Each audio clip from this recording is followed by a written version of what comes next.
With rental vacancy rates below 2% right along the east coast, some people are so desperate they have to sleep in cars.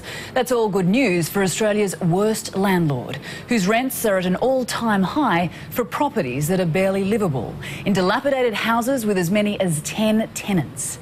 Jackie Quiss reports on the Lord of the Slums and his reaction in court this afternoon. Frank, we're back.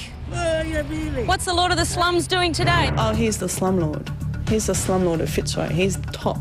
I've never known a landlord like him. Are you making another tenant's life a misery, are you? Yeah, meeting prostitute like you. Oh, that's lovely talk, isn't it? Is that the way you speak to your tenants?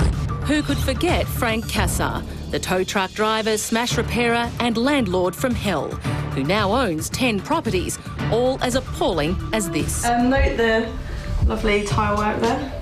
Tenant Charlotte Spence showed us her house, a typical Frank Cassar property.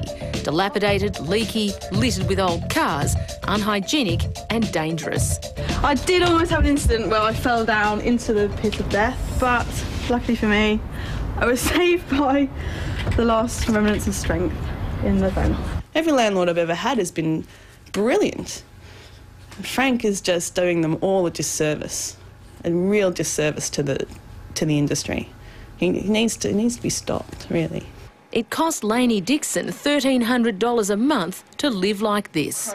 When it rained, the window above the sink would become like the water feature at the Melbourne Art Gallery. The light in the lounge room blew, just like an explosive bang, and then some of the wood panelling fell down. The bath didn't actually seal around the walls. Slugs were coming in and mice got in, which was gross. So mice and slugs, any other creatures?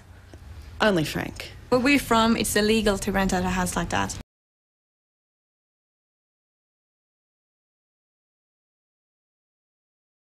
Where we're from, it's illegal to rent out a house like that. Marlon Edman is a Swedish backpacker. Her friend Tina Berg is from Norway. The pair fled a Frank Cassar property, foregoing their $500 bond. We're back in a hostel because we prefer living in a safe place compared with Frank's house. Marlon and Tina lived in Frank's newest dwelling, an ex-office building converted to house up to 10 tenants, as well as this extraordinary kitchen bathroom where tenants could cook while showering, wash hands and dishes in the one sink. The toilet wasn't even secured and water would pour down holes in the floor to another kitchen below. Tina and Marlon paid $975 a month for a windowless room next door. Water was just like floating into our room, so therefore we had a carpet all over the floor, so I get fungus, and the smell was horrible, and it started curling up the wall. The Tenants Union of Victoria is fed up with Frank Cassar. He owes tenants more than $32,000 in bonds and has appeared before the Tenancy Tribunal 61 times since 1999, ignoring most orders to pay up.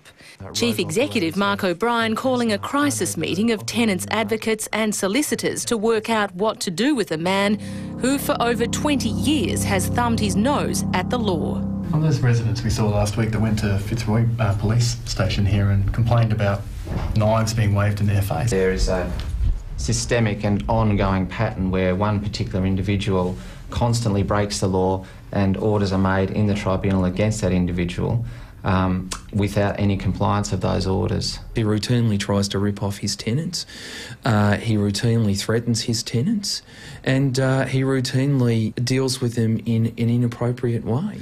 But over a very checkered 20-year history as pretty much a rogue landlord, I don't think we've seen anywhere near enough disincentive for Frank to stop doing what he's doing.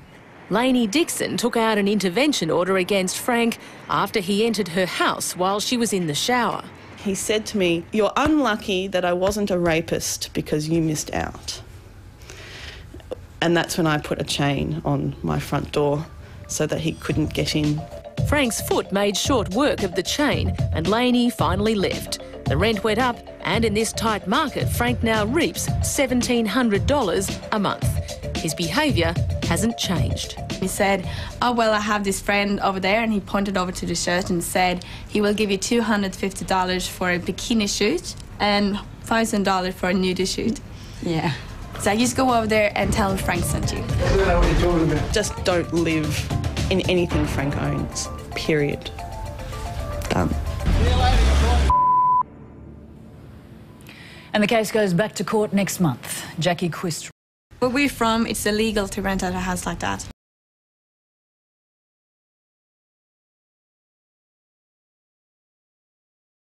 Where we're from, it's illegal to rent out a house like that.